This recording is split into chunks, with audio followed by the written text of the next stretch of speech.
그리고 거기 받아들이지 아니하고 복을 받지 못하면 미안하지만은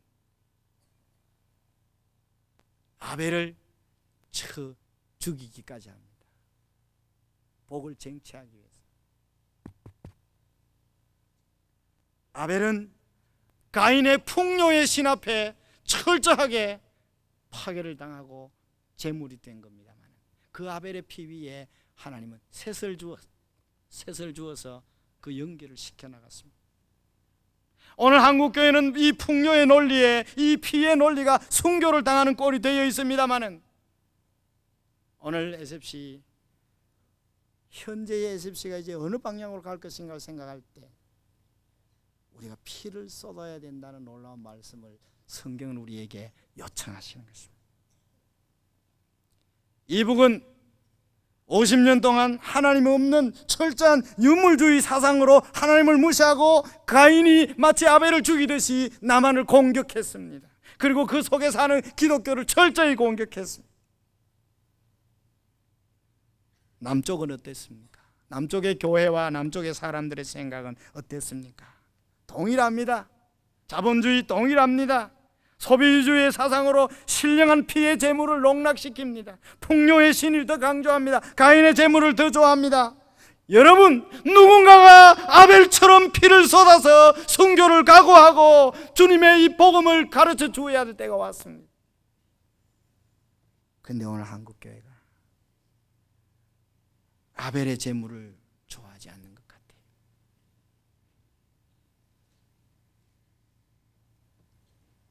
곽선희 목사님 특강을 들으러 가서 세 가지를 제가 배웠는데요. 큰 교회 담임 목사 하려면 치는 설교하지 마라. 죄 얘기하면, 죄 자꾸 얘기하면 교인 다 도망가니까 절대 죄 얘기하지 마라. 두 번째는 여당을 공격하지 마라. 가진 자를 욕하지 마라. 가진 자 욕하면 교회가 텅텅 빈다. 돈도 모자란다.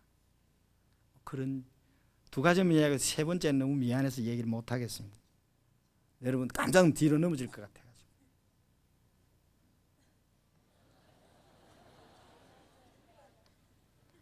여러분 참 마음이 상합니다.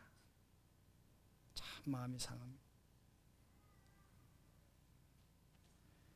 지금 SFC가 개혁주의 신앙을 가지고 한국교회와 이 땅을 섬겨야 되는데 우리는 어떤 피를 쏟아야 될 것인가? 주님 우리에게 예고하고 계십니다. 우리는 가인의 제사를 향하여 전투를 벌여야 됩니다. 폭력을 사용해서라도 풍요를 차지하고 복을 차지하려고 하는 이 가인의 제사를 향하여 우리가 피의 제사로 대적해야 합니다. 로마서 14장 17절 말씀. 하나님의 나라는 먹는 것과 마시는 것이 아니요 오직 성령 안에서 의와 평강과 희락이라고 말씀을 주셨습니다. 그렇습니다. 지금 우리 SFC 운동들이 가야 할 방향이 분명합니다. 성령 안에서 의와 평강과 희락을 향하여 우리가 피를 쏟아서라도 선포하고 앞으로 전진해 가야 합니다. 오늘 이 땅은 정의가 실종되어졌습니다. 오늘 교회 안에도 복음이 많이 실종되어졌습니다. 왜 정의가 없느냐? 아무리 소리 질러도 아무도 반가워하지 않습니다. 피를 쏟기를 기다리는 겁니다. 우리의 피를 요구하고 있는 겁니다. 이 시대가. 남북분단의 사상적인 유물주의와 싸워야 되지만 학원에서 여러분 주사파들과의 여러분의 영적인 전쟁을 각오하고 계십니까? 그냥 가만히 있으면 됩니까? 어제 간사님 요구가 참 마음에 들어요. 의사결정기구에 용감하게 SFC맨들이 들어가십시오. 연세대 나온 사람 미안합니다만 선교사님들이 세운 그 멋진 연세대 안에서 동성애 성정치라는 게 거기서 맨 먼저 모이는 게 또 뭡니까 도대체가? 거기에 연세대에 있는 SFC맨들은 거기서 뭐 합니까? 기다립니다. 저는 그쪽에서 동성애를 뭐 하고 뭐 우리도 사람 대접해줘야 할 때 맞불 작전 하시길 바랍니다. 안 되면 금식하시길 바랍니다. 안 되면 순교를 각오하고 연세대에서 이런 일이 있어서는 안 된다고 소리 지르는 운동원들이 바로 SFC맨들이 되시길 바랍니다. 사명을 주면 아멘 소리 큰 소리 해야 되는데 그럴 때는 아멘 안 하고. 세상에.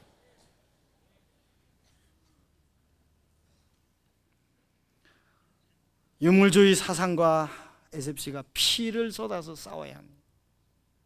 큰 인구의 문화와 피를 쏟아서 싸워야 합니다. 그것은 여러분들이 하고 있으니까 참 감사합니다만 조금 더 진하게 하시길 바랍니다. 조금 더 농도 진하게 하시길 바랍니다.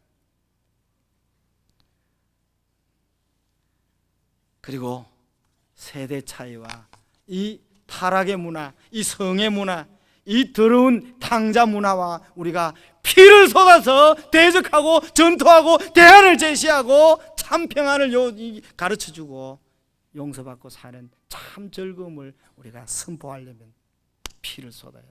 아벨과 같이 피를 쏟지 않으면 이게 일이 안 돌아가게 되어 있습니다. 서울 온누리교회는 10-4 운동을 시작했다고 소식을 들었습니다. 부산 수영로교회는 500명 청년들이 미전도 종족을 향해 진군을 시작했다고 들었습니다. 창조적인 소수가 다음 시대를 언제든지 이끌고 가게 되어 있습니다. 오늘날 조금 이제 교회들이 힘이 나니까 뭐 비전 트립이다, 뭐 선교지 방문이다 해서 한가롭게 여행도 할 겸 영어도 배울 겸 이곳저곳 기웃거리고 다니는 것을 저는 참 마음 송하게 생각합니다. 그건 70년대, 80년대 해야 할 일입니다. 지금은 2000년대를 앞에 두고 있습니다. 아시아 메가 트랜스 시대가 우리 앞에 지금 닥쳤습니다. 홍콩이 홍콩 차이나로 변했습니다. 중화의 시대가 지금 이 아시아에 오고 있습니다. 세계가 아시아를 주목하고 있습니다. 중국이 기독교화 지금 변하고 있습니다. 한국 교회를 능가할 시대가 오고 있다는 생각이 들면서 부담이 됩니다. SFC 운동원 여러분, 아시아의 메가 트랜스를 기억하십니까? 어떻게 대처하실랍니까? 여러분 이제 SFC는 늦었지만 50주년 마치고 이제 세계 기지를 건설하려고 금년에 우리가 헌금도 하고 이제 총회 지나면 파송을 할 것입니다. 최고 목표는 해외 기지 건설이 아니라 동남아시아와 어쩌면 이북의 우리 동포들에게 SFC가 어떻게 구체적으로 섬길 것인가를 국경 너머에서 고민해 보자는 겁니다. 물론 미주에는 이미 자생 SFC가 조직되어 있고 인도네시아, 또 인도, 또 필리핀 다 제가 가보기도 하고 집회도 해봤지만 자생 SFC고 선교사들이 모여서 SFC를 조직하고 잘 운영하고 있습니다. 그러나 이제 본격적으로 50주년 행사를 마친 뒤에 우리가 구체적으로 제도 속에서 해외 기지를 건설하고 사람을 파송하고 제1기지, 제2기지, 제3기지 전 세계에 SFC 깃발을 꽂고 필리핀 UP대학에 저 미국 하버드에 저 위스콘신 메디슨에 있는 위스콘신 주립대학에 SFC 운동원이 가서 거기 SFC 조직하고 거기서 SFC 프로그램을 진행하고 거기서 동기 수양해 오고 하기 수양해 오는 그런 역사의 날들을 한번 기대해 보았으면 참 좋겠어요. 작년에 가보았는데 한국 유학생이 5,000명 와 있어요. 메디슨에. 깜짝 놀랐어요. 그 SFC맨들이 가 있을 텐데 그 영혼들을 어떻게 할 것인가 고민하고 돌아왔어요. 필라델피아에, 저 보스턴에, 시카고에 할 일이 많습니다. 필리핀에도 엄청난 학생들이 나와 있습니다. 거기에 한국 유학생들을 향하여 사역만 해도 엄청납니다. 우리가 쏟아야 할 진액을 하나님 우리에게 제시하고 계십니다. 말씀을 마치기를 원합니다. 주님은 온 세상을 가슴에 안고 다음 시대를 우리에게 열어주시기 위하여 땀을 주셨습니다. 노동자로 30년 땀을 쏟으시고 마지막 기도를 쏟으셨습니다. 그리고 눈물을 쏟으셨습니다. 인류의 죄를 위해서 내가 울어야 할 그 자리를 주님이 대신 오셨고 그래서 용서를 선포하셨습니다. 이 예수를 믿으십니까? 이 주님이 나를 위해서 오셨다는 사실을 믿습니까? 용서받으셨습니다. 죄가 해결되셨습니다. 걱정하지 마십시오. 26살까지 고민할 것 없어요. 이 시간에 확인하시길 바랍니다. 주님이 날 위해 우셨는데 내가 왜 고민합니까? 뭐 하려고 의심합니까?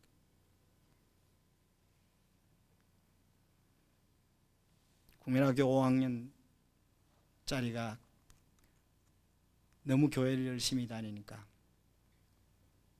부모님이 저 딸 때문에 이 큰일이다 집안이. 저거 교회를 못 나가게 해야 되는데 6.25 이후에는 이 여학생들은 학교를 늦게 보냈어요. 저도 6학년 때 우리 부반장 하던 아가씨, 저는 이제 미안합니다. 키는 적어도 반장 했습니다. 근데 우리 부반장 하는 그 후남이라는 여학생은 저보다 나이가 저보다 5살이 많았어요. 누님, 5살 누님이니까. 미안합니다. 가슴이 다 크고 6학년인데 다 처녀였어요. 15살인 거. 그렇죠. 그 정도 되죠. 그러니까 뭐 옥수수 죽 타러 오면 나는 잘 못 드는데 이제 6학년에도 키가 적었단 말이에요. 뭐 딱 들고 그냥 밖에서 2개 들고 호를 벌렁거리고 쫓아오니까 그 당시 6학년, 5학년 하면 처녀들은 다 컸어요. 이 아가씨도 다 컸어요, 몸이. 일을 참 잘하는데 주일 되면 틀림없이 교회 가니까 부모님이 늘 속이 상했어요. 일거리도 많은데. 그래서 가을인데, 늦가을인데 숙제를 냈어요. 네가 다음 주일날 교회 가려면 저 감나무 밭에 양지 마을에 가면 감나무 밭에 고추 대공, 고추 다 따고 이제 이렇게 몸체만 남은 고추 대공을 다 뽑으면 교회 가도록 허락하겠다 하고 부모들이 이제 토요일날 숙제를 주었어요. 잠이 오지 않습니다. 왜냐하면 성탄절 준비를 하는데 자기가 성탄절 리허설에 이게 주인공이 되어 있는 거예요. 그날 나가서 자기가 연습을 해야 되는데 그래서 기도하다가 토요일날 저녁에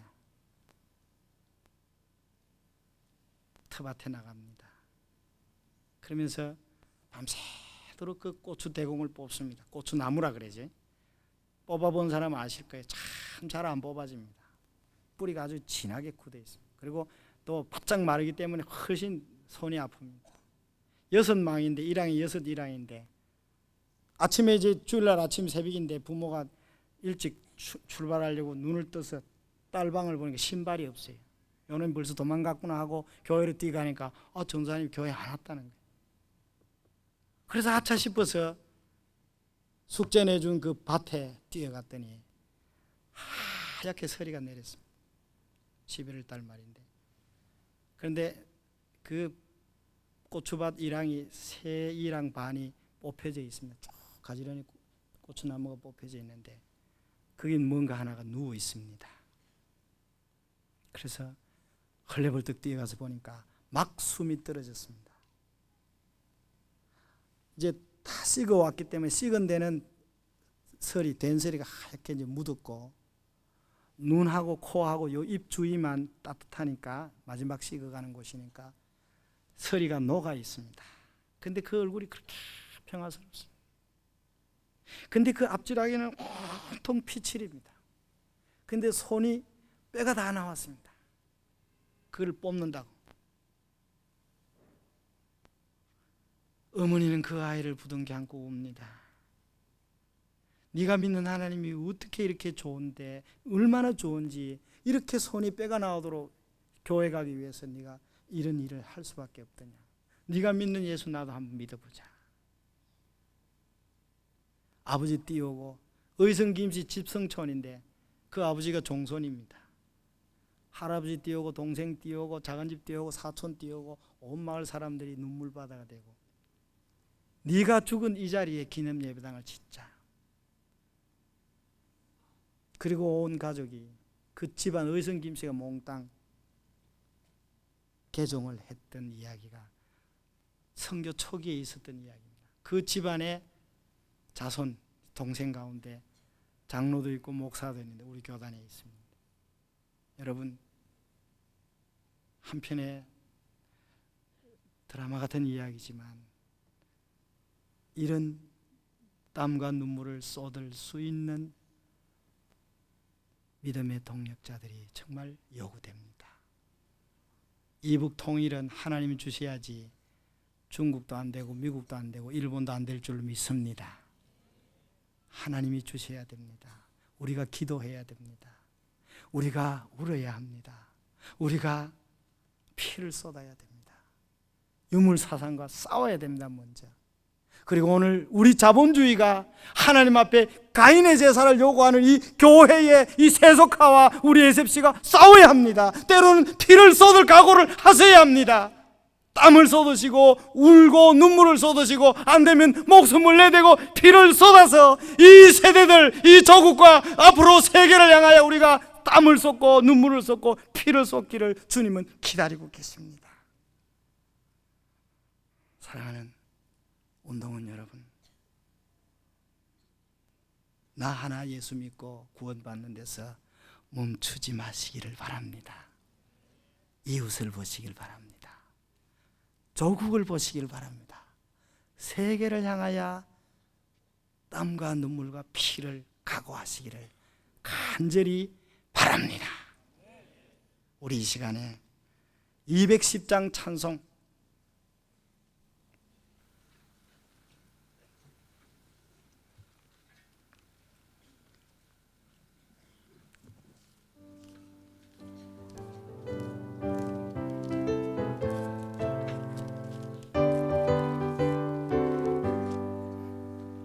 내 죄사함 받고서 예수를 한뒤 나의 모든 것 다 변했네. 지금 나의 가는 길 그 길이요 주의 피로 내 죄를 씻었네. 나의 모든 것 변하고 그 피로 구속받았네. 하나님은 나의 구원 되시오니 내게 정죄하옵겠네. 힘있게 주님 밝은 빛 대사 어둠에 지고 나의 모든 것 다 변했네. 지금 내가 주 앞에 온전케 되면 주의 공로를 의지함이라. 나의 모든 것 변하고 그 피로 구속받았네. 하나님은 나의 구원 되시오니 내게 정죄하옵겠네.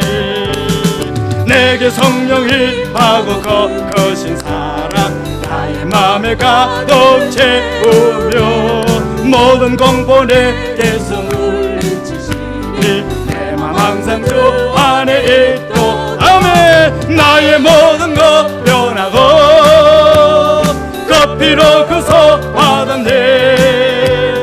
하나님은 나의 구원 되시오니 내게 정죄하옵겠네. 나의 모든 것 변하고 나의 모든 것 변하고 그 피로 구속받았네.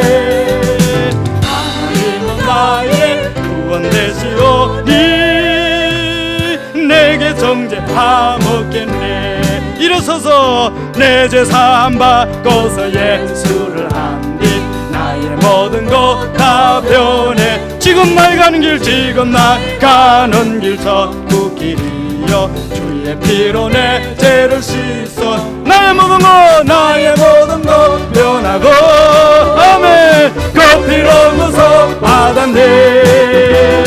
하나님은 나의 구원 되시오니 내게 정죄하옵겠네. 주님 밝은 빛 대사 주님 밝은 빛 대사 나의 모든 것 다 변해. 지금 내가 주 앞에 온전 주의 공로를 의지하며 아멘. 나의 모든 것 변하고 그 피로 구속받았네.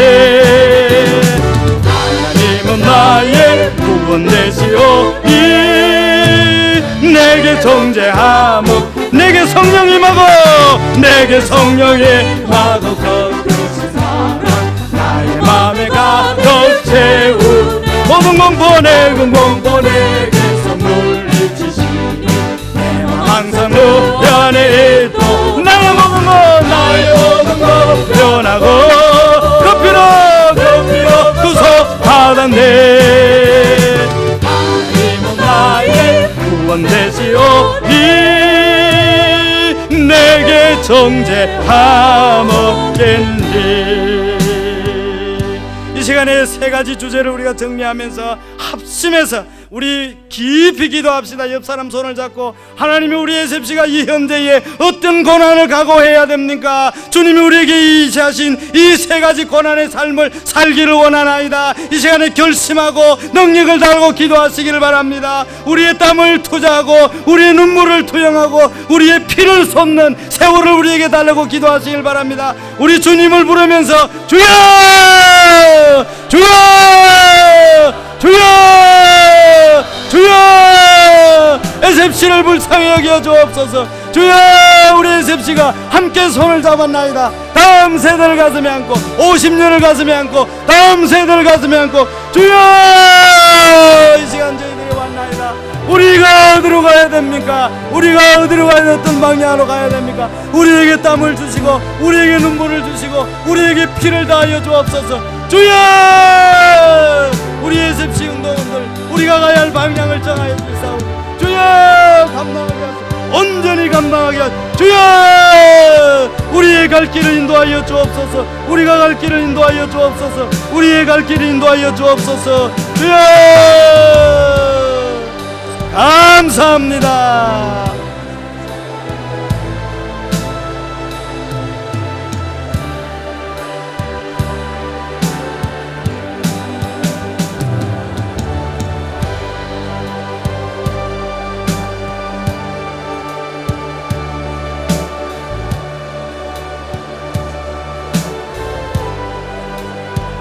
하나님 아버지 고맙습니다.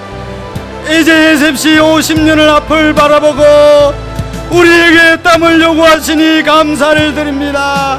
우리에게 눈물을 요구하시니 감사를 드립니다. 우리에게 피를 요구하시니 주여 감사를 드립니다. 우리 에셉시 운동원들 이 세상을 향하여 하나님 나라를 향하여 주님 오실 때까지 땀과 눈물과 피를 쏟아 하나님 나라의 복음과 함께 고난을 감당하는 아름다운 에셉시로 삼아 주시옵소서. 우리 주 예수 그리스도 이름으로 기도하옵나이다. 아멘. 아멘.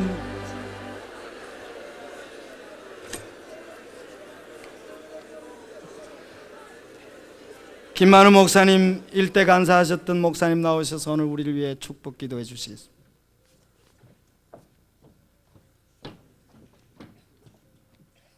기도하겠습니다. 이제는 지나간 50년 동안 우리 에셉시를 지극히 사랑하시고 축복해 주신 우리 주 예수 그리스도의 은혜와 아버지 하나님의 무궁하신 사랑과 성령님의 감동, 감화, 교통하심과 인도하심이 학원 복음화를 위하여, 조국의 복음화를 위하여, 세계의 복음화를 위하여 땀을 쏟으며 눈물을 뿌리며 피를 흘리며 순교자의 정신으로 나아가기를 간절하게 소원하는 이 땅의 이 자리에 머리 숙인 사랑하는 우리 에셉시 운동원들 머리 위에와 그들의 학업과 그들의 이상과 희망과 꿈과 포부와 그들의 앞날과 우리 근본 대회 위에와 우리 학생신앙운동 위에 지금부터 영원토록 영원 복운이 함께 하실지어다. 아멘.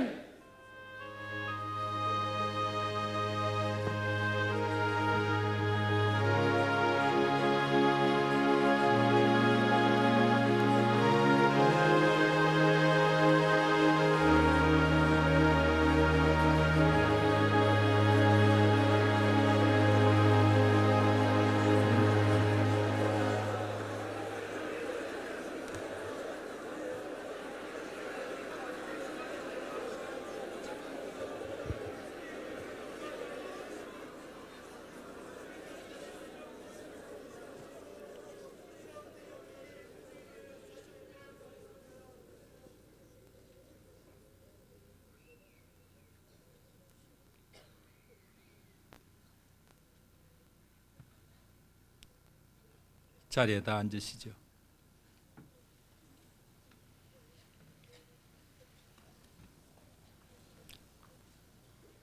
이 시간 제가 맡은 강의 시간은 조국 애로의 헌신이라는 그런 제목입니다.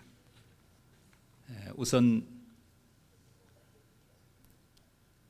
기독교는 국가나 국경이나 민족적인 경계가 없지만은 기독교인들에게는 국가도 있고 조국도 있고 민족도 있습니다.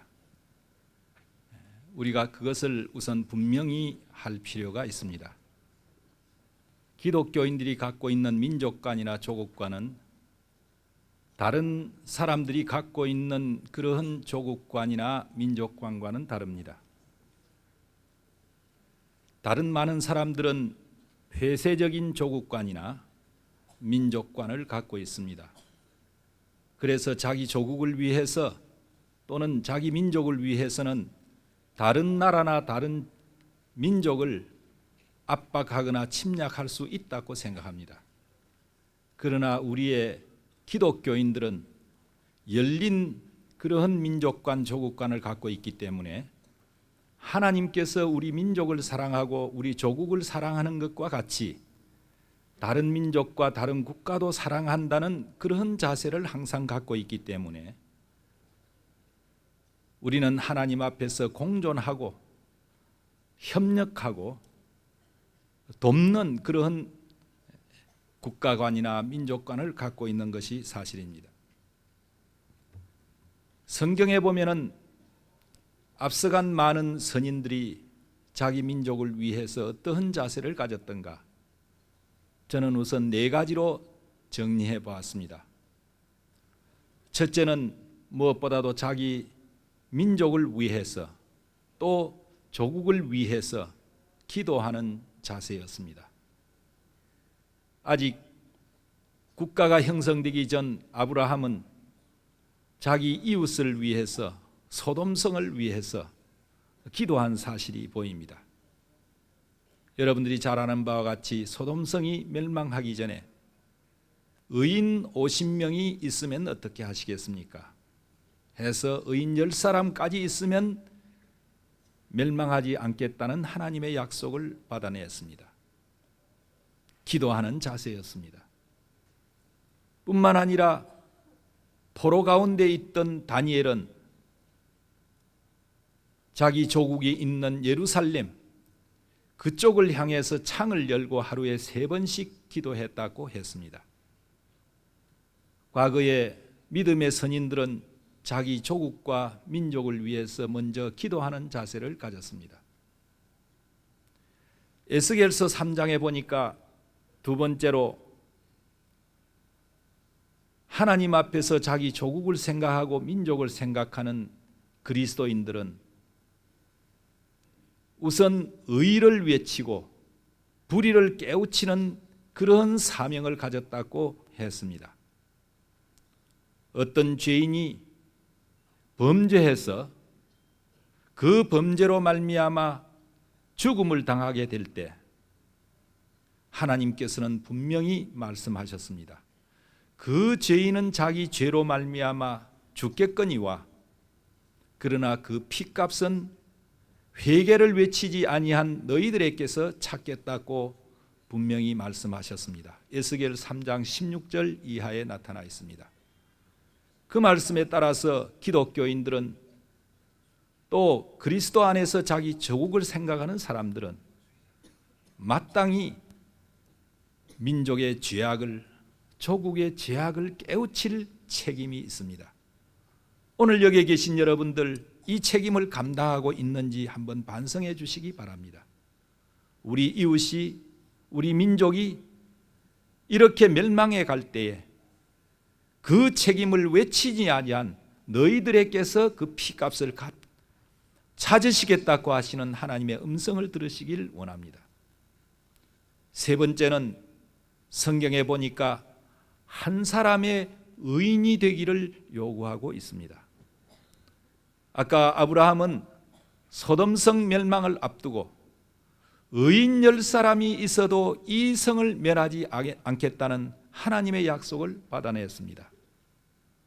하나님의 말씀이 진실하다고 한다면 지금 소금바다로 변한 바로 그 소돔성에는 의인 10사람이 없어서, 하나님이 요구하시는 의인 10사람이 없어서 그 성이 멸망해 버리고 말았다고 믿지 않을 수 없습니다.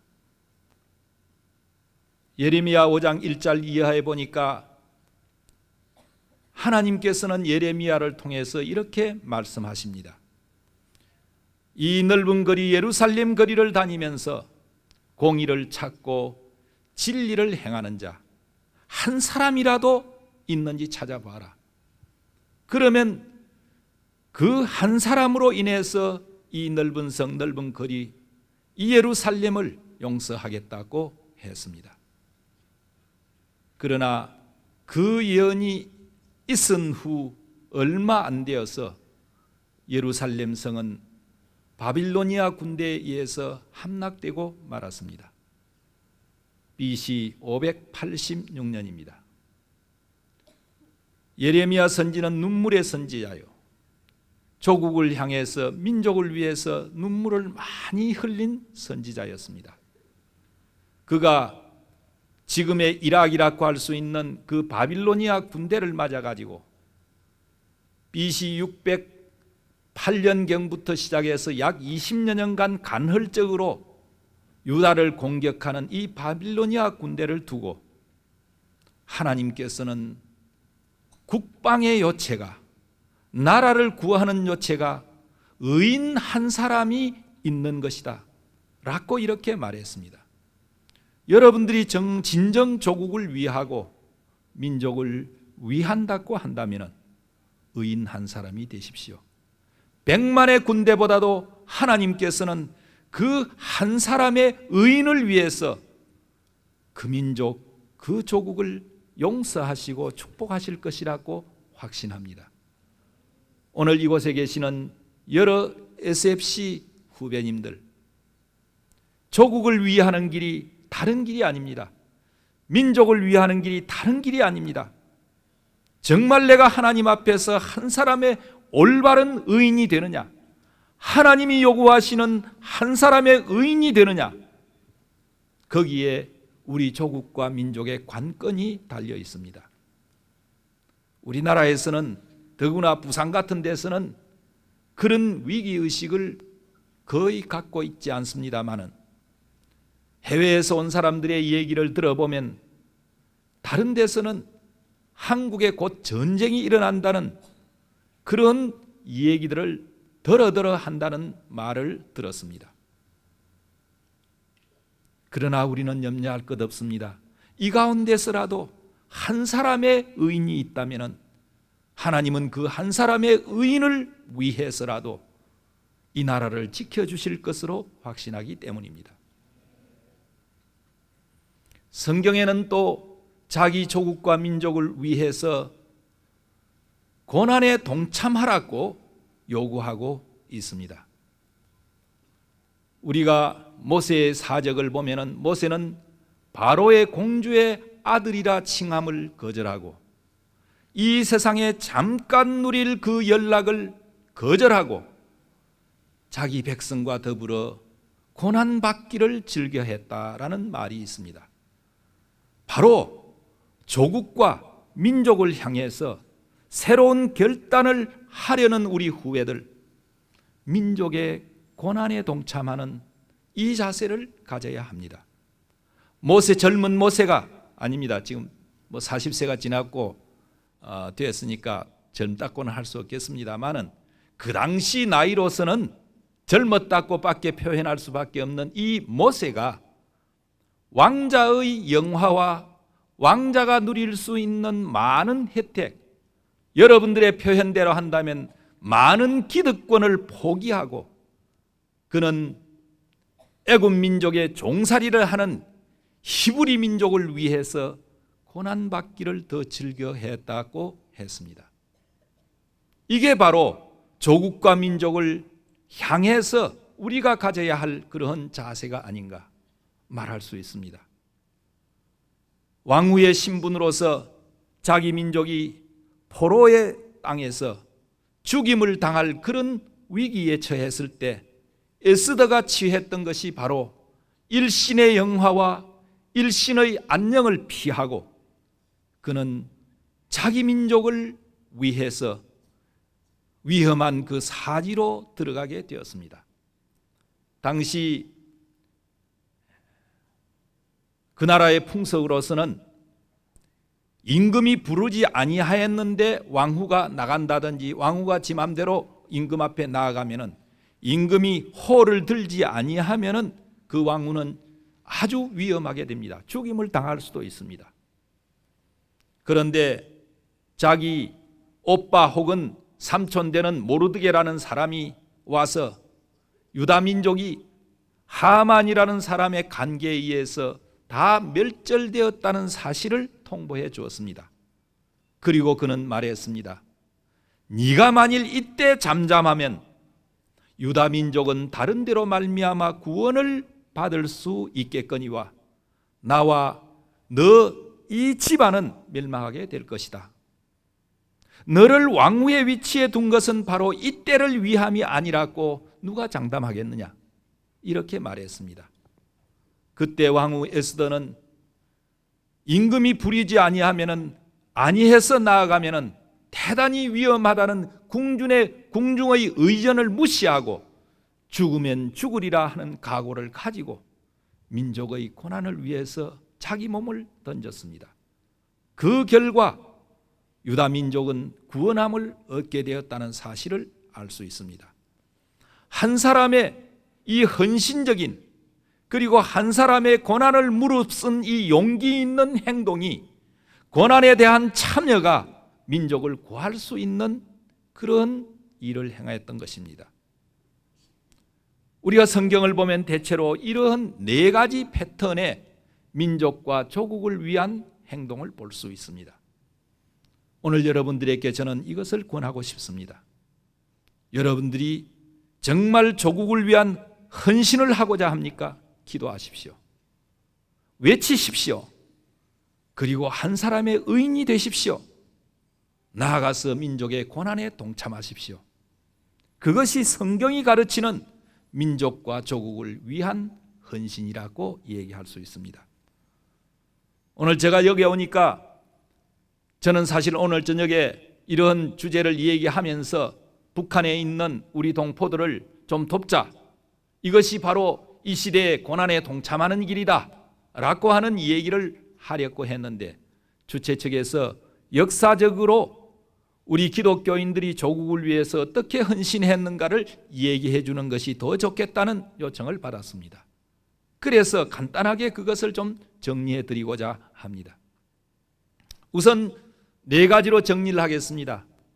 복음을 받아들이기 위해서 우리 믿음의 선인들이 어떻게 노력했느냐, 그리고 오늘날 용어로 쓴다면 사회정의나 사회개혁이나 또는 민주화를 위해서 우리 기독교인들이 얼마나 노력을 했느냐, 그리고 민족의 자주독립을 위해서 어떻게 노력했느냐, 나아가서는 통일을 위해서 어떻게 노력했는가, 이 네 가지를 간단하게 정리하면서 그것을 하나의 모델로 해서 21세기를 살아가고 21세기의 이 조국의 주인이 될 여러분들이 이런 것을 모델로 해서 생활해 주시기를, 또 비전을 가져주시기를 기대하는 것입니다.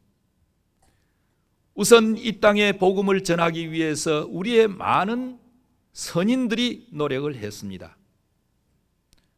특히 한국 기독교사와 관련해서는 대부분의 기독교 역사가들이 또는 사료에서 선교사들이 먼저 복음을 전해준 것처럼 되어 있지만은, 그러나 우리나라에는 선교사들이 들어오기 전에 우리말 우리글로 성경이 먼저 번역되고 그 번역된 성경을 바로 우리 믿음의 조상들이 가지고 들어와서 복음을 전하는 과정에서 신자들이 생기게 되고, 그런 신자들이 생긴 가운데서 외국 선교사들이 들어오게 되었다는 사실입니다. 당시 대단히 어려운 환경이었지만은, 그리고 어려운 이교를, 그러니까 서양 정교를 전하는 것은 때로는 큰 위험을 감수해야 되었지만은 그들은 용기를 가지고 이 땅 위에 복음을 전하는 데 앞장섰던 것입니다. 대체로 우리나라에서는 1884년에 맥클레이 목사라고 하는 분이 일본에 감리교 선교사로 와 있다가 우리나라에 약 2주일간 다녀간 적이 있습니다. 그분이 다녀가면서 앞으로 미국의 북감리교회가 한국에서 선교할 수 있는 허락, 선교래야 학교 교육과 의료 교육을 시킬 수 있는 그런 허락을 받아갔습니다. 그리고 그해 9월 20일에 호레이스 알렌이라는 사람이 미국 공사관의 공의 의사 자격으로 들어온 적이 있습니다.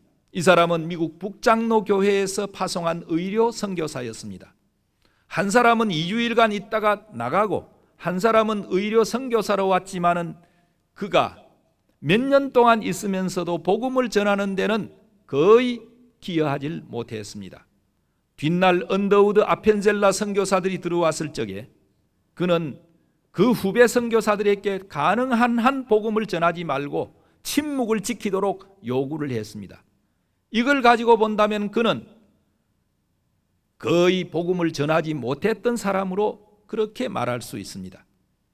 그 이듬해 1885년 4월 5일 아펜젤라 선교사와 언더우드 선교사가 들어왔습니다. 그들은 목사요 복음 선교사로 들어왔습니다.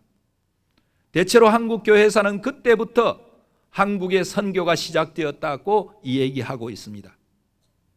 그러나 많은 최근에 발견된 자료에 의하면 1879년경에 저 스코틀랜드 연합 장로교 선교사들에 의해서 만주에서 4사람의 한국 청년들이 세례를 받게 되고 세례를 받은 그 사람들이 그 로스 맥킨타이어 선교사들과 함께 성경을 우리말로 번역해서 1882년 3월과 5월에는 누가복음과 요한복음을 번역해서 출판하게 되었습니다.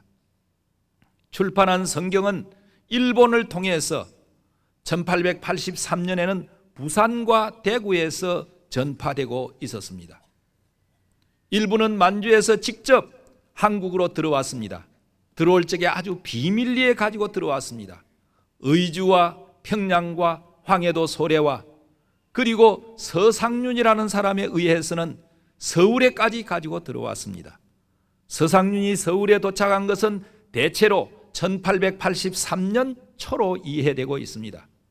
그는 이곳에서 약 6개월간 비밀리에 복음을 전하고 난 뒤에 성경을 뿌리면서 복음을 전하고 난 뒤에 로스 선교사에게 13사람의 지금 개종자가 생겼고 이들에게 세례를 주고 교회를 세워주기를 원한다. 목사님 오십시오 하고 청했지만은 되질 않았습니다. 그는 내려온 지 2년 후인 1885년 초에 로스 목사를 찾아서 만주 심양으로 갔습니다. 거기서 그는 보고를 했습니다. 자기가 2년간 서울에서 사역한 내용을 보고했습니다. 물론 서상륜 외에 그의 동생 서경조라든지 또는 다른 사람들은 평양과 소래와 그리고 압록강 유역인 의주 지역 이런 지역에서 복음을 전하고 있었습니다. 서상륜이 로스 목사에게 보고한 내용은 그 무렵 로스에 의해서 대형 성서공회에 이렇게 편지로 보고가 되었습니다. 1885년 3월 8일자 로스가 대형 성서공회에 보낸 편지에 의하면 이 서상륜 씨가 활동한 그 내용을 적어놓고 있습니다. 내용에는 그가 활동한 서울에만도 70명의 세례 청원자가 있다는 것과 서울에서 좀 떨어진 곳에서는 지금 몇 주 전부터 20여 명이 모여서 예배를 드리고 있다는 놀라운 사실을 보고하고 있습니다. 1885년 3월 8일자 편지입니다. 1885년 그 한 달 뒤인 4월 5일에 복음선교사 아펜젤라와 언더우드가 왔습니다. 그렇다면 이런 선교사들이 오기 전에 이미 이 땅에는 번역된 성경과 그 성경에 의해서 복음을 받은 많은 사람들이 있었다는 사실, 그 중에는 세례받기를 원하는 사람들도 있었던 사실을 알 수 있습니다. 우리의 기독교 역사가 이렇게 자주적으로 바뀌어지기 시작합니다. 그런 관점에서 한국의 기독교사를 보면은 복음 전파를 위해서 방방곡곡을 누빈 많은 믿음의 선배들이 있었습니다. 복음짐을 들고 복음짐을 지고 시골을 다니면서 복음을 전한 그런 많은 선배들, 우리가 일반적으로 권설하는 그런 분들, 그분들이야말로 한국 교회를 창건한 그런 위대한 선각자들이요, 찬송가에 나오는 바와 같이 정말 빛도 없이 이름도 없이 이 땅 위에 복음을 위해서 희생한 사람들입니다. 자, 여기서 조국의 복음화를 위해서 헌신했던 많은 이 땅의 선각자들을 먼저 볼 수 있습니다. 두 번째로, 복음이 들어오고 난 뒤에 사회 개혁을 위해서 노력한 많은 선구자들이 있습니다. 그 역사는 한말과 일제하와 그리고 해방 이후의 역사에서 우리는 뚜렷이 볼 수 있습니다. 그런 전통을 우리 SFC가 받아들이기를 원합니다. 지금까지는 아까 우리 손 박사님과 제가 이 얘기할 때 보수 측에서는, 한국의 보수 측에서는 이 개혁운동에 제대로 참여하지 못했다 하는 그런 반성도 조금 있었습니다. 이 전통을 오늘 우리가 계기가 되어가지고 좀 받아들이기를 원합니다. 1890년대 후반이 되면은 우리가 일반적으로 이 얘기하는 기독교가 여러 가지 사회 전통을 고치고 결혼 예식이라든지 장례 예식이라든지 그런 많은 것을 고쳤다, 그리고 여성의 인권을 존중하는 이런 일반적인 이 얘기 외에 정말 사회의 부정부패를 고치기 위해서 노력한 것이 한말부터 보여지고 있습니다. 한말의 기독교인들은 인권 신장을 위해서 노력했습니다. 당시에 많은 관리들과 그리고 지방관들은 재판에 회부하지 않고 많은 사람의 인권을 유린했습니다. 이때 기독교인들은 정식으로 관청에 나아가서 왜 우리의 동지를 잡아갔느냐, 그 사람을 내놓아라, 만약 그 사람이 죄가 있다면 반드시 재판을 거쳐서 죄를 주어라 하고 항의하는 것이 한말의 자료에 보여지고 있습니다. 뿐만 아니라 한말에는 가렴주구와 부정부패가 아주 심했습니다. 독립신문에 보면은 1896년에 발간된 독립신문에 보면은 아주 부정부패한 그런 것들이 참 많이 있습니다. 지방관들이 돈 많은 부자들을 잡아다가 무조건 칩니다. 그러면 그 사람은 영문도 모르고 맞고 있다가 나중에 아전들이 와서 영감님 왜 그렇게 맞고 있어요? 돈 좀 내면 되는데, 돈 몇백 냥 내면 되는데 왜 당신 그렇게 맞고 있느냐? 그제서 깨닫습니다. 그런데 잡아온 제목은 뭐냐 하면은 불효불목이라고 되어 있습니다. 부모에게 효도하지 아니하고 형제들과 화목하지 아니한다. 코에 걸면 코걸이, 귀에 걸면 귀걸이. 그 제목을 가지고 잡아와서 족칩니다. 때립니다.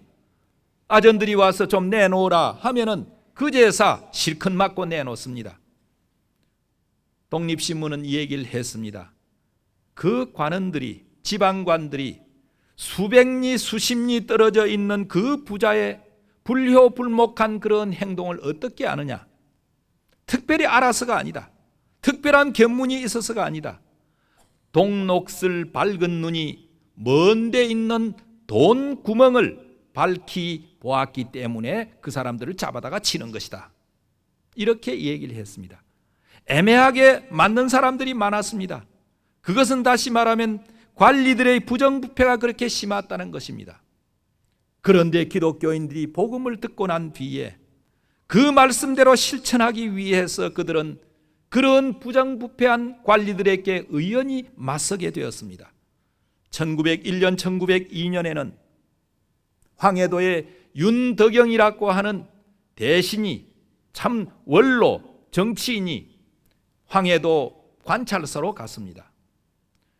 그 해에 가뭄이 들어서 다른 도에서는 감세 정책을 썼는데도 불구하고 황해도에서는 몇천 섬, 그 다음에 몇만 양을 자기 포켓에 집어넣었습니다.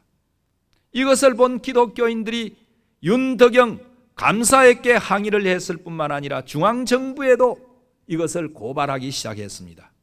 결국 윤덕영이란 사람은 기독교인들의 그 고발 조치에 의해서 결국 파직되고 만 사실이 있습니다. 1899년 3월 1일자 대한그리스도인 회보라고 하는 당시에 감리교회에서 나온 신문이 있습니다. 그 신문에는 이런 기사가 있습니다. 제가 종종 이 기사를 인용합니다. 이번에 북도 군수로 발령받은 어떤 사람이, 어떤 유세력한 양반이 말하기를, 나는 예수교 있는 고을에 갈 수 없으니 영남 고을로 옮겨 달란다고 하니 이게 무슨 말이냐?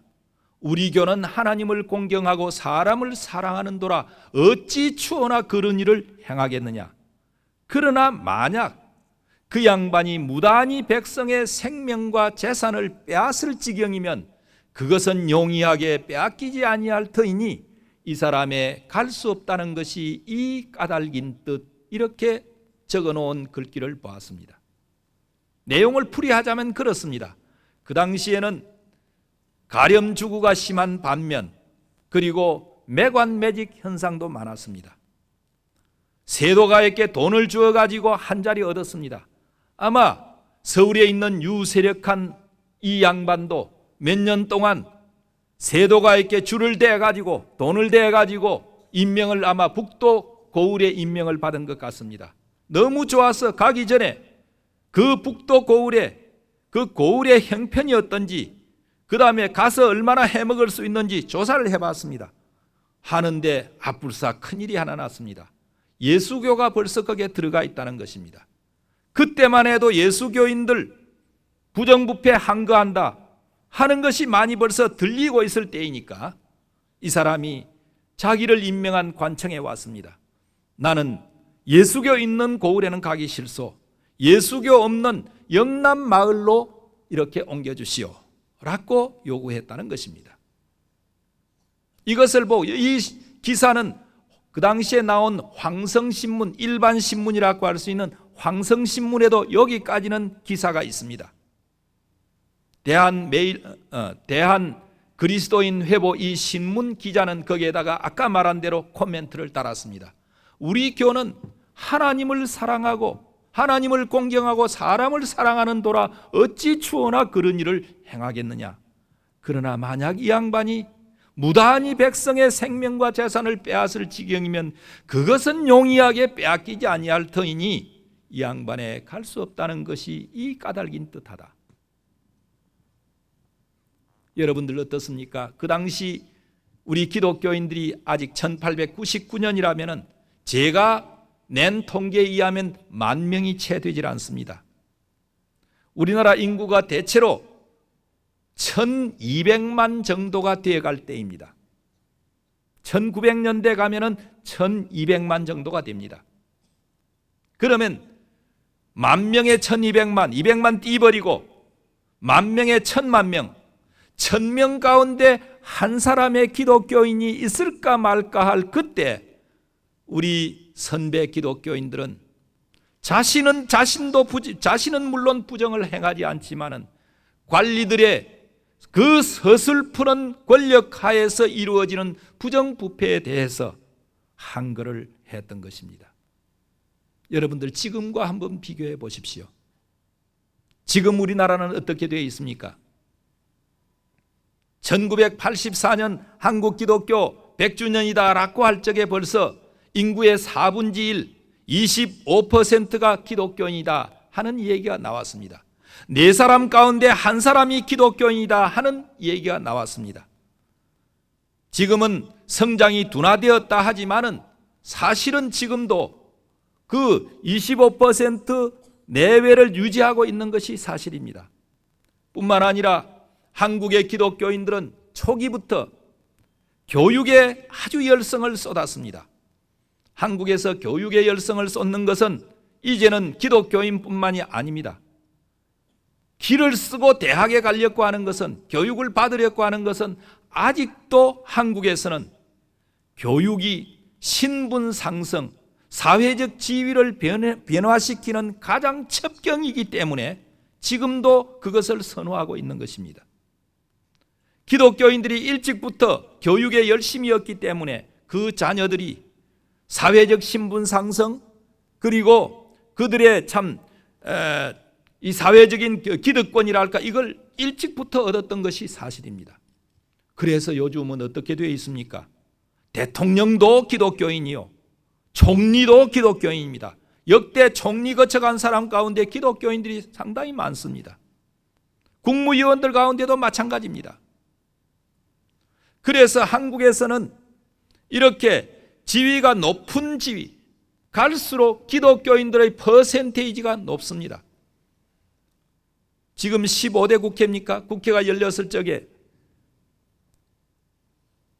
조찬기도회의 퍼센테이지가 좀 낮다 그랬지만은 그때 이 얘기가 30%가 조금 높지 않나 하는 이 얘기가 일부에서 나왔습니다. 다시 말하면은 299명 국회의원 가운데서 129명이 조찬기도에 나왔다. 조찬기도에 나온 사람들이 다 신자인지 아닌지, 정확한 신앙 고백을 한 사람인지 아닌 사람인지는 모르지만은 129명이 나왔다. 그 앞 국회에서는 139명이 나왔다고 했습니다. 그러면은 국회의원뿐만 아니라 군대 장성급에 가서, 그리고 장관급에 가보면 기독교인들 퍼센티지가 굉장히 높습니다. 이 얘기는 뭐냐 하면은 한국 사회를 변화시키고 한국 사회를 이끌어가는 그런 중추 세력 가운데 기독교인들이 많다는 것입니다. 그 사람들이 정말 개혁적인 인물이요, 정말 크리스찬이라고 한다면은, 정말 크리스찬다운 정치를 하고 크리스찬다운 자세로서 이 사회를 이끌어가려고 했다면은 쉽게 역사를 바꾸고 민족의 진로를 바꿀 수 있는 위치에 있다는 것입니다. 그런데 여러분들 어떻습니까? 그 사람들이 있었기 때문에 부정이 덜해졌습니까? 그런 지도급의 기독교인들이 많기 때문에 우리 사회가 좀 더 윤리적으로 되었습니까? 그렇지 않습니다. 저는 국사를 공부하는 사람으로서 종종 그런 얘기를 합니다. 이 땅에 기독교인이 한 사람도 없을 때 하고, 인구의 25% 그것도 대통령이 기독교인인 이 시대하고 단순 비교는 할 수 없지만은 비교해 봤을 적에 어느 것이 더 윤리적으로 좀 더 높은 평가를 할 수 있겠느냐? 여러분들 어떻게 생각하십니까? 이 시대가 좀 더 높은 평가를 받을 수 있다고 생각하십니까? 저는 그렇게 보지 않습니다. 오히려 유교가 이 땅을 지배했을 때가 더 윤리적이었습니다. 그거 우리 분명히 알아야 됩니다. 그렇다면 기독교는 이 땅에 존재할 필요가 뭐 있습니까? 천당에서나 존재하지 이 땅에서 존재할 필요가 뭐 있습니까, 여러분들? 이렇게 말하면 반론하는 분들은 이렇게 반론을 합니다. 그래도 기독교가 있었기 때문에 이 정도 되지 않았느냐? 그 반론치고는 대단히 궁색한 반론입니다. 여러분들 우리 똑똑히 좀 생각해 보십시다. 기독교는 천당 가기 위해서 있습니까? 오늘 낮에도 제가 하나님 나라에 대한 얘기를 간단히 얘기했습니다마는 천당 가기 위해서 있습니까? 하나님 나라의 확장이라고 하는 중요한 사명을 갖고 있습니다. 하나님 나라는 차세적이요 내세적입니다. 그렇게 되어야만 우리가 이 땅에 존재할 이유가 있습니다. 하나님 나라의 확장을 위해서 존재한다면은, 그리고 이 땅도 하나님의 통치하에 있는 한 하나님의 나라라고 한다면은 우리가 이 땅에 존재할 이유가 있습니다. 때문에 우리 기독교인들 사회 개혁을 위해서 노력해야 합니다. 하나님의 뜻이, 하나님의 정의가, 하나님의 사랑이 이루어지도록 노력해야 합니다. 이런 것은 한말뿐만 아니라 일제하를 거쳐서 해방 이후에 기독교와 정권이 유착된 소위 1960년 4.19 이후까지는 그렇게 많이 볼 수는 없습니다. 해방 이후에는 기독교와 이 정권이 유착이 되어 가지고 심지어는 부정선거에 가담까지 했습니다. 4.19가 일어났을 때 무너진 이승만 정권은 역사상 기독교적 정권이라고 얘기할 수가 있습니다. 바로 그 기독교적인 정권이 친일배를 청산하려는 그런 소위 친일파 청산 작업에 실패했다는 점에서 어떤 역사가들은 반민족적인 성격을 갖고 있다고 얘기합니다. 그리고 이승만 정권이 당시에 3.15 부정선거뿐만 아니라 그 전에도 부정선거를 했습니다. 그런 의미에서 이 땅에 민주주의를 꽃피워야 할 기독교 정권이 오히려 민주주의를 심는 데 실패했을 뿐만 아니라 민주주의를 초기에 다지고 그 다음에 가꾸어야 할 민주주의를 이렇게 파괴하는데 서슴없이 이렇게 실패했다 하는 그런 평가도 받고 있습니다. 그런 점에서 좀 심하게 말하면 반민주적인 정권이었다고 얘기하기도 합니다. 이런 것을 여러분들이 좀 알게 된다면 여러분들이 크리스찬이라고 이 땅에 나가서 지금 얼굴을 들 수 있겠습니까?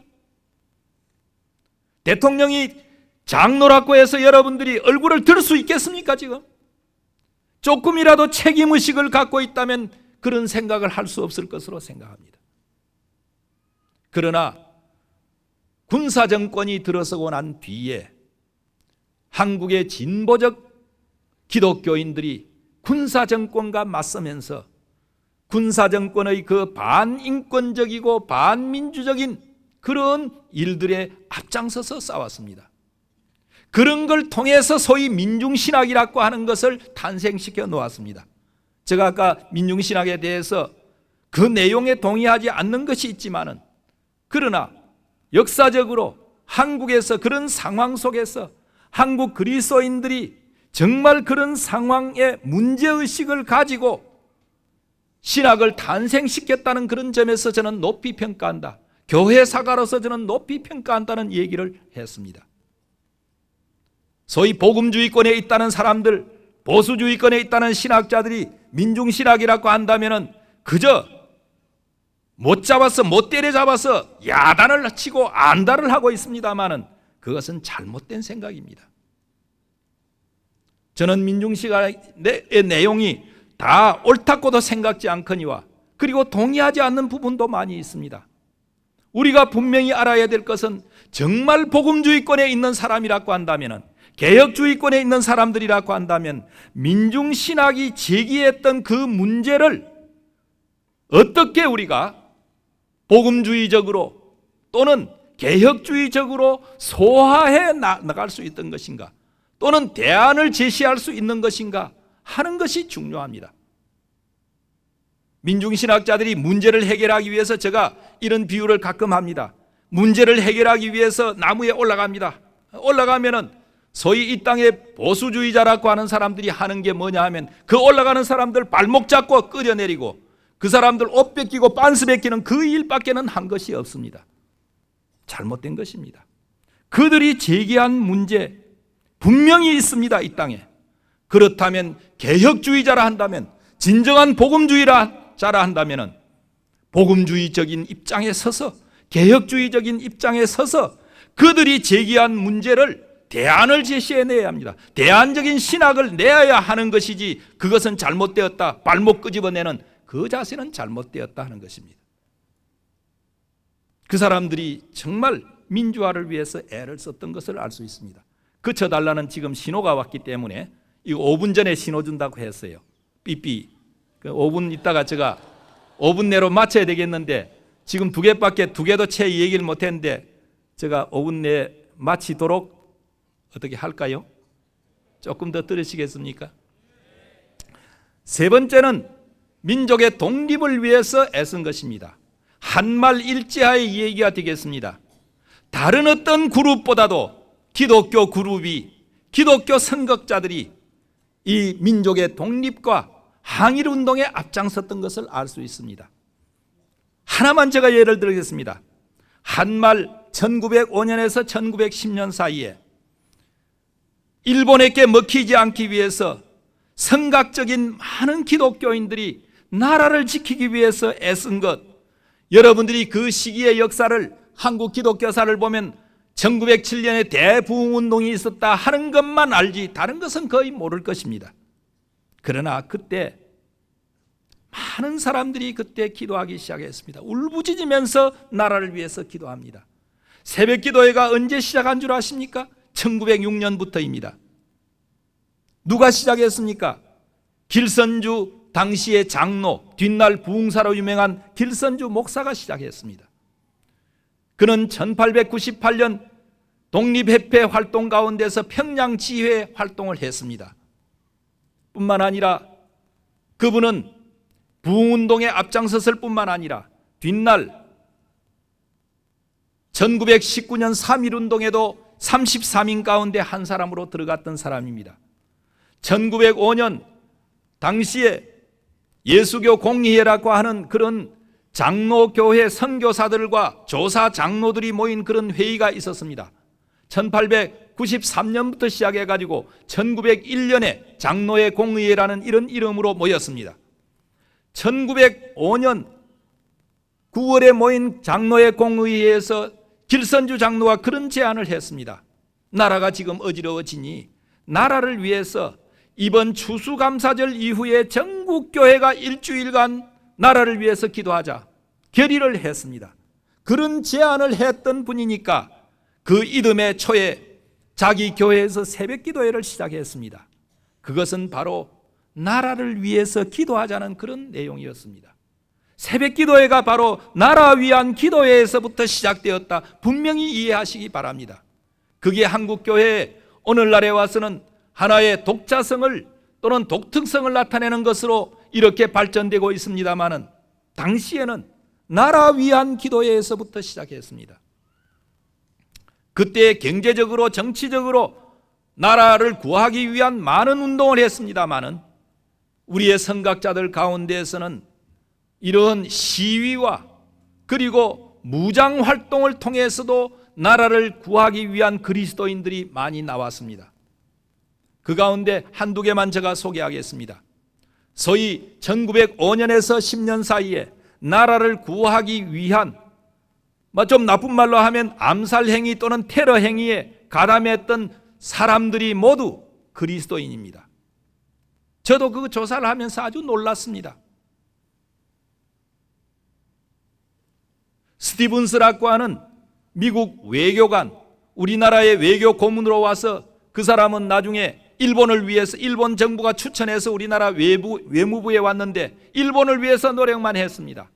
그 사람이 그것도 부족해서 본국 정부와 협의하기 위해서 샌프란시스코에 갔을 적에 그를 저격해서 쓰러뜨린 사람이 장인환 의사라고 합니다. 크리스찬입니다. 젊은 크리스찬이었습니다. 이등방문을 제거한 안중근은 캐톨릭 신자입니다. 그와 함께 사역을 같이 했던 우연준이라는 젊은이가 있습니다. 나중에 그 사람도 잡혀서 옥고를 치루었습니다마는 우연준이라고 하는 개신교 신자가 같이 협력을 해서 그 일을 했습니다. 안중근이 드러나 있기 때문에 우연준이라는 사람은 묻혀 있습니다. 그러나 우연준이 같이 협력했습니다. 뿐만 아니라 1909년 12월 지금의 명동 성당 앞에서 매국노 이완용이 명동 성당 거기에 그 미사에 참여한 적이 있습니다. 그건 자기가 신자이기 때문이 아니라 벨기에 황제 레오폴드가 돌아가자 그 기념 미사가 있었는데 추념 미사가 있었는데 그 미사에 나라를 대표해서 거기에서 참여했습니다. 나오고 있는 이완용을 칼로서 죽이려고 한 사람 여러분들이 아실 것입니다. 이름이 뭐지요? 이름 갑자기 생각이 이 뭡니까? 이재명 의사. 예. 그 이재명 의사도 크리스찬이었습니다. 이재명 의사 재판 기록에 보면은 몇 사람의 동지들이 그 중에 한 사람의 천도교인도 있습니다만은 대부분 기독교인들입니다. 나라가 망해가는 걸 보면서 우리가 이럴 수 없다. 결사대를 조직했습니다. 두 파트로 나누었어요. 한 파트는 일진의 이용구, 요새 일진의 거기에서 나온 거 아닌지 모르겠어요. 이용구가 이끈 일진회는 나라 일본에 팔아먹자는데 앞장섰던 일진회입니다. 그 젊은 애들이 일진회 해가지고 나라 팔아먹자는 얘기는 아니겠죠. 저는 섬뜩한 생각이 들었어요. 해필이면 왜 일진회라는 이름을 붙였을까? 일진회 이용구를 제거하고 이재명과 그 동지들은 내각 내에 있는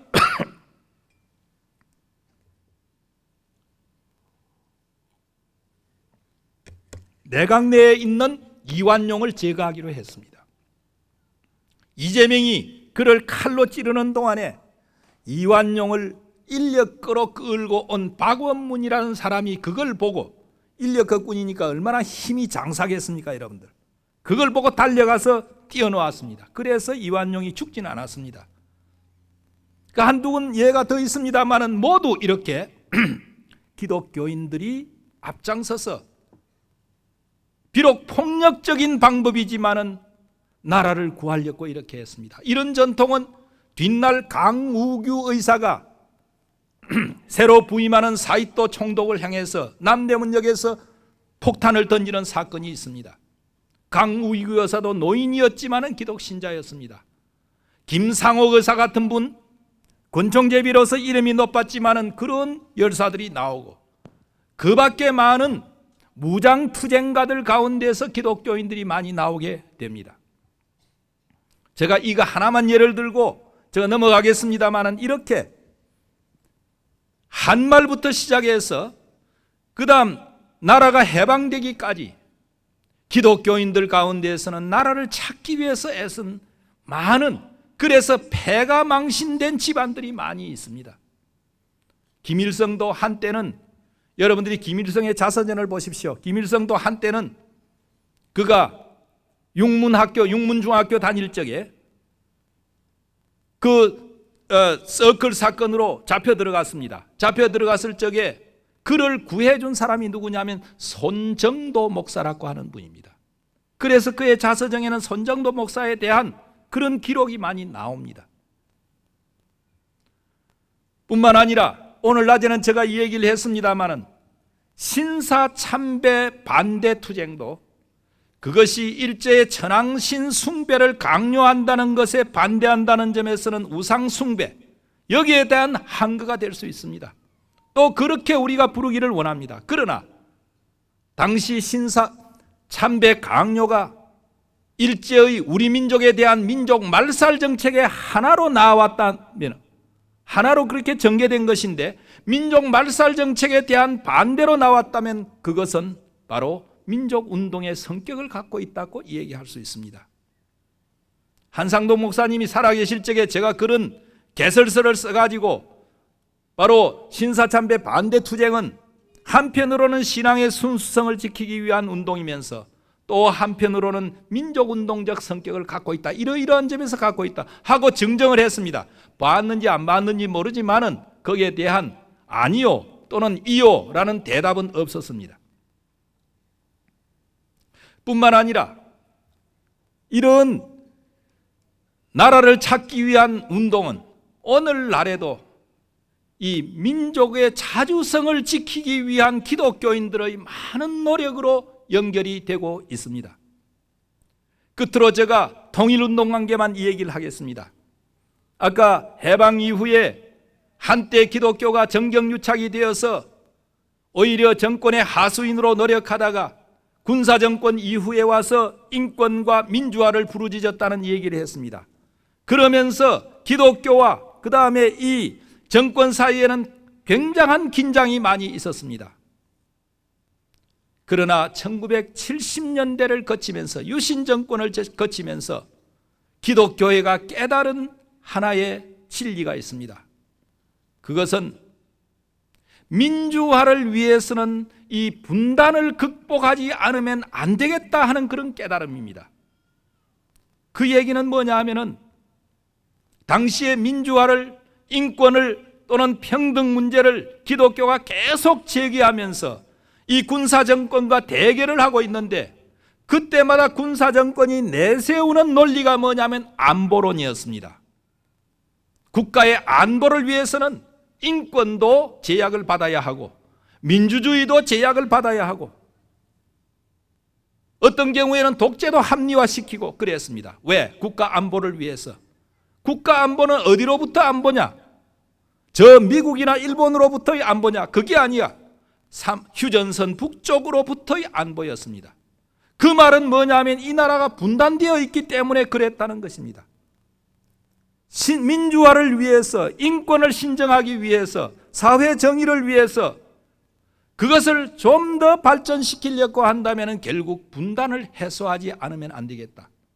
민주화를 위해서, 인권의 신장을 위해서 우리에게 필요한 것은 바로 분단의 해소다. 분단의 해소가 바로 통일입니다. 그때 기독교인들이 깨닫습니다. 유신 정권을 거치면서 그걸 깨달으면서 유신 정권 말기부터 기독교회에서 이 나라 민간운동으로서는 최초로 바로 통일운동을 적극적으로 전개하게 됩니다. 전두환 정권 때 와서 이 통일운동은 거의 민간운동으로서는 기독교 전유물처럼 되어 있었습니다. 재미있는 것은 1988년 2월 29일 한국 기독교 교회 회의회에서 기독교 교회 회의회만 들먹여도 그냥 인상을 찌푸리는 소위 개혁주의자들, 복음주의자들이 많습니다. 거기에서 한반도의 평화와 통일을 위한 한국 기독교의 선언이라고 하는 것을 발표했습니다.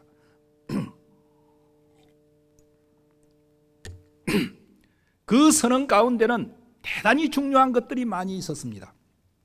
기독교의 통일운동의 원리가 들어있습니다.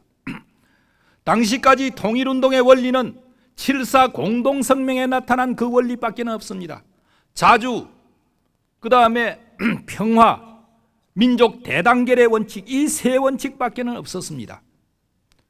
그 남북이 공유하고 있는 통일의 원칙은 그것이었습니다. 그때 그 선언에서는 두 가지를 더 첨부시켰습니다. 하나는 그 세 개에다가 하나는 인도주의적 원칙을 첨가해야 한다. 인도주의라고 하는 것은 전쟁 때에도 포로 문제를 취급하거나 부상병 취급할 적에 인도주의 원칙은 어떻게 됩니까? 적이라도 살려줘야 되는 그런 원칙입니다. 인도주의적 원칙, 그래서 이산가족 문제부터 해결하자는 겁니다. 그 다음에 거기에다가 민주주의적 원칙이라고 하는 것을 첨가했습니다. 뭐냐 하면 지금까지 통일 원칙을 남에서 북에서 이 얘기를 했는데 그 정권 담당자들이 자기들 머리에서 자기들 필요한 거 내놓고 다 따라오도록 했습니다. 국민들이 동의하고 인민들이 동의하지 않는 부분이 많았습니다. 통일 정책을 그렇게 세워서는 안 된다. 백성들의 동의를 얻어서 세워야 한다. 이렇게 해서 기독교회에서는 5가지 원칙을 얘기했습니다. 그리고 그 통일 선언이 중요한 것은 기독교인답게 죄책 고백에서부터 시작해야 한다는 것을 강조했습니다.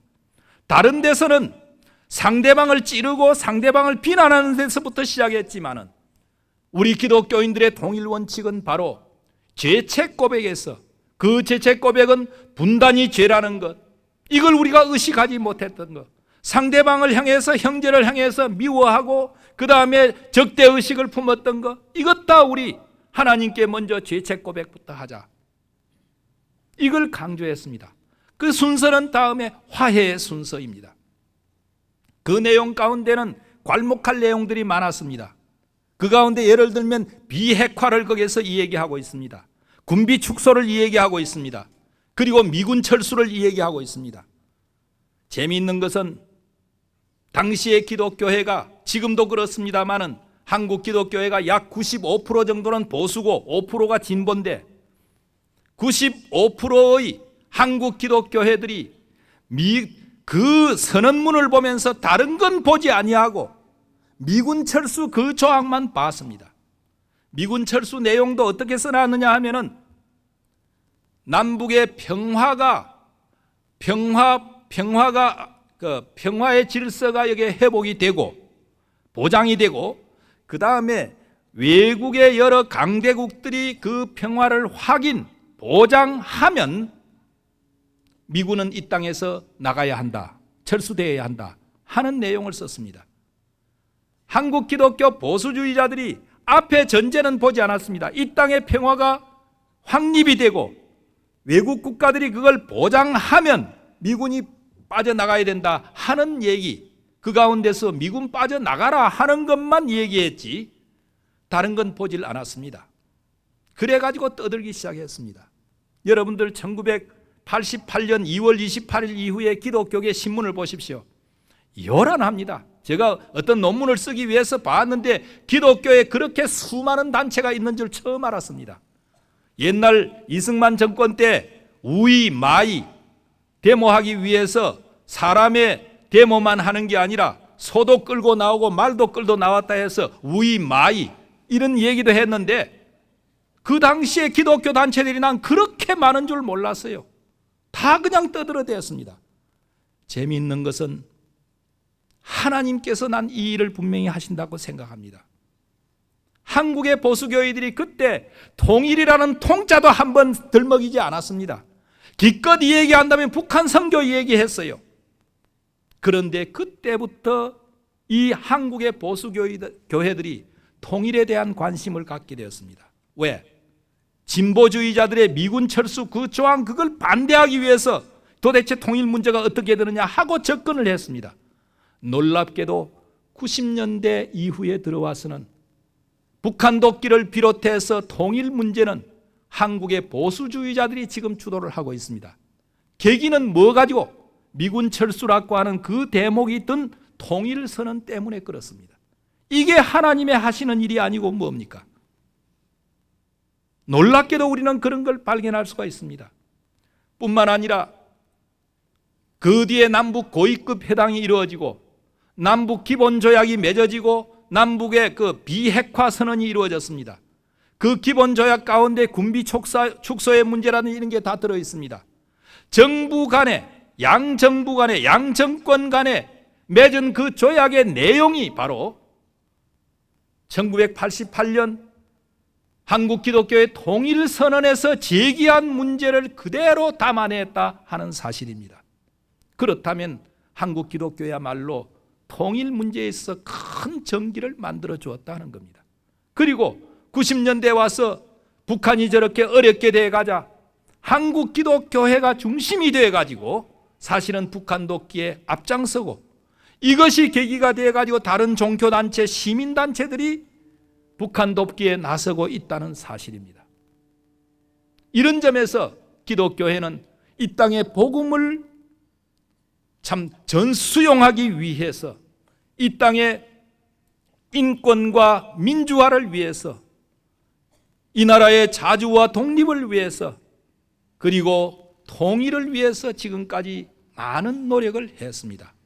한국 기독교회가 부패적인 요소가 많고 그 다음에 비판해야 될 요소들이 굉장히 많이 있지만은 이런 사실들은 우리가 긍정적으로 수용하고 또 앞으로 이런 점은 발전시켜 나가야 될 것이 아닌가 생각합니다. 21세기에 이 땅의 주인공이 되어야 할 여러분들, 21세기에 이 나라 교회의 주인공이 되어야 할 여러분들, 이 교회와 조국과 민족을 향해서 어떤 결단을 하시려고 합니까? 바로 우리 선배들이 보여준 그런 자세는 시대가 어떻게 변할지라도 조국을 향한 여러분들의 새로운 헌신에 큰 결단을 줄 것으로 생각합니다. 대단히 감사합니다.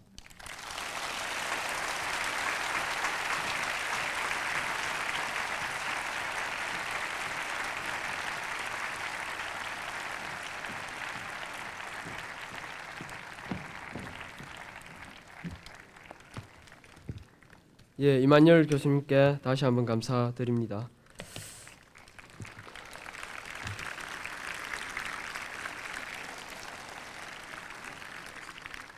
예, 우리는 이른 새벽 채 풀리지 않은 피곤한 몸을 이끌고 어렵게 이곳 집회장으로 모였더랬습니다.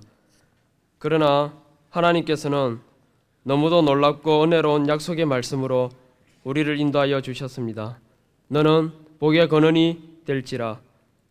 너 SFC는 복의 근원이 될지라. 복의 근원이 될 것을 약속하신 하나님께 영광을 올려드립니다. 꿀맛보다도 더 단 에베소서 강해가 계속 이어지고 있습니다. 그리스도께서 너희 마음에 계시게 하라. 그리스도께서 우리 마음에 계실 때에야만이 우리의 마음과 생각이 변화하고 우리의 행동이 변하게 됨을 말씀하셨습니다. 저는 간절히 바랍니다. 아니, 이 자리에 함께한 운동원 여러분 모두가 이번 대회를 통해서 그리스도를 마음 중심에 품게 될 줄로 확신합니다. 오후에 펼쳐졌던 이슈별 모임과 영역별 모임 그리고 토크쇼, 여러분들에게는 어땠습니까? 저는 삶의 현장에서 그리스도의 향기로 살아가시는 많은 선배님들을 통해 현재 우리에게 주어진 현장과 상황을 깊이 인식할 수 있는 좋은 시간이었다고 생각합니다. 우리에게 주어진 현장을 결코 놓치지 않는 저와 운동원 여러분 모두가 되시기를 간절히 소원합니다. 이 밤 우리에게 선포된 말씀이 무엇이었습니까? 그것은 복음과 함께 고난을 받으라는 말씀이었습니다. 사랑하는 운동원 여러분, 주를 위해, 교회를 위해, 그리고 민족을 위해, 세계를 위해 우리의 땀을 아낌없이 쏟아냅시다. 우리의 눈물을 아낌없이 흘립시다. 우리의 피를 마지막 한 방울까지 흘려내십시다.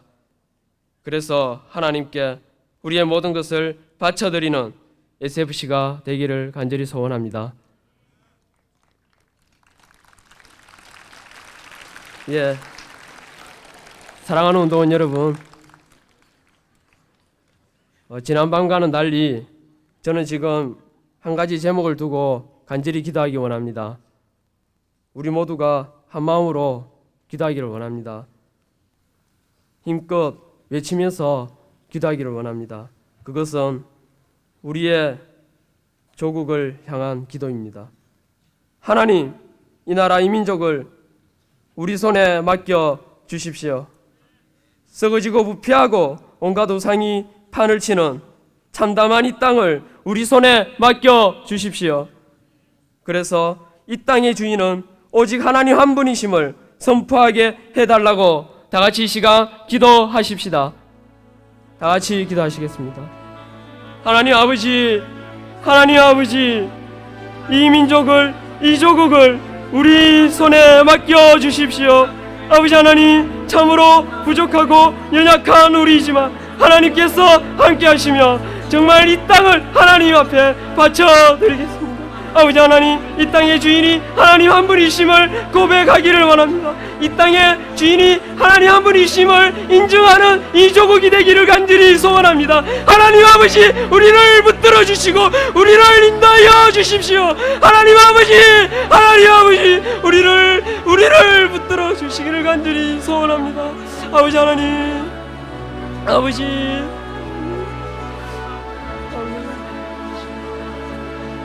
참으로 저희들을 사랑하여 주시옵소서. 아버지 하나님의 뜻이 이 땅에 이루어지기까지 우리의 땀과 눈물과 피를 쏟아내는 우리 이 학생 신앙운동이 되기를 간절히 소원합니다. 하나님 아버지, 우리를 불쌍히 여기시고 다시 한번 긍휼히 여기셔서 50년 전 우리 선배들에게 행하셨던 아버지 하나님 그 사랑, 우리를 붙들어 주셔서 우리를 선히 인도해 주시기를 간절히 소원합니다. 하나님 아버지, 아버지, 아버지, 아버지 하나님, 참으로 우리 이 밤 우리를 부르셔서 우리에게 현재 처한 상황들을 보게 하시고 우리에게 제 모든 어려움들을 보게 하시라. 아버지 하나님, 이제는 대안을 가지고 나아가게 하시게 하옵소서. 아버지 하나님,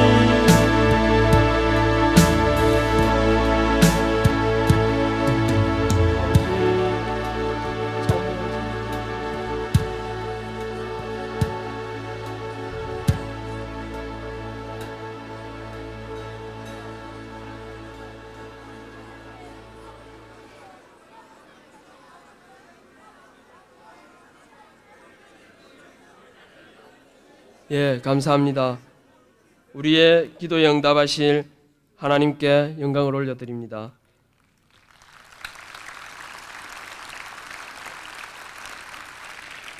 예, 사랑하는 운동원 여러분, 이 밤 저에게는 이 자리에 계신 운동원 여러분들께 한 가지 더 바람이 있습니다.